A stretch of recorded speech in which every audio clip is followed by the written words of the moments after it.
As a counselor, I would like to share one of my experiences.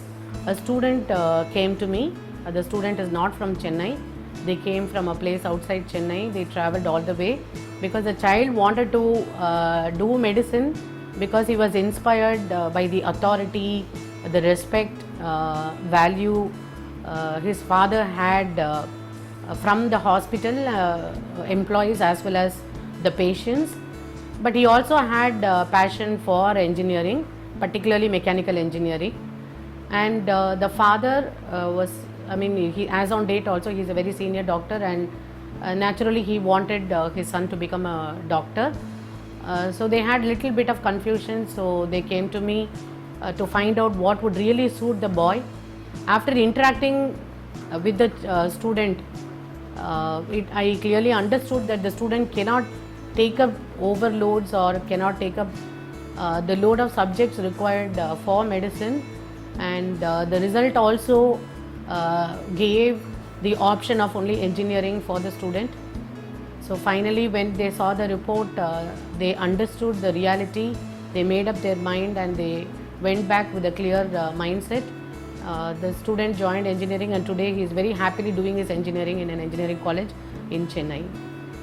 So this is one experience on how MCMF gave better clarity for the entire family. MCMF tool is generally taken up by students from 9th standard onwards. At this age group, if you see students in 9th and 10th standard, they really wonder what group to choose in plus 1 and plus 2. And similarly for the students who are in plus 1 and plus 2 also, they wonder what course to choose in the college. So parents will be having different views, children will be having different views. The students always have apprehension, I want to do this course. For example, I want to do visual communication, I have lot of interest in creativity related areas, or I want to become a sports person, focus more on arts. So the students have different areas of interest. They always have apprehension whether my parents will like this, whether by choosing this my parents would become happy or unhappy about this. This apprehension is there in the minds of the student when they come for taking up the test. And similarly, parents, they have some aspirations about the children from the time they are born, that they want their child to become a doctor or an engineer or an architect or a sports personality. So the parents have separate dreams, the children have separate dreams. When they come to take up the test, they come with lot of ambiguity, and after taking up the test, once they get the results and they get to know what is going to suit their personality, the child also is able to better convince the parents, saying, see, this is what I also desire, and this is what the tool also has thrown as results that would suit my personality. Similarly, the parents are also able to understand that this career would suit my child's personality.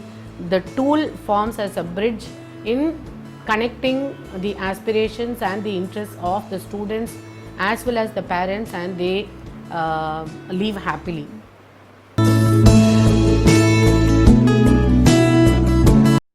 Generally, students like certain subjects. For example, a student may be very fond of English or other languages, or some students may be fond of mathematics, some students may be fond of science subjects, particularly physics or chemistry. For example, if you take me, I did my PG in physics. I was so passionate about physics, mainly because I was inspired by my physics teacher.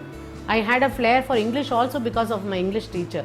So we draw inspiration from people around us. So this I am giving as an example because teachers, parents and people around inspire us a lot to develop a liking for or a disliking for a particular subject. So this way a student has liking for certain subjects, and after taking up the test, when the child clearly knows that this is going to be my area of focus, this is going to be my future career, then the child concentrates better on the subjects which are required for that particular career. So channelizing their concentration on attention on the required subjects definitely increases after taking up the test.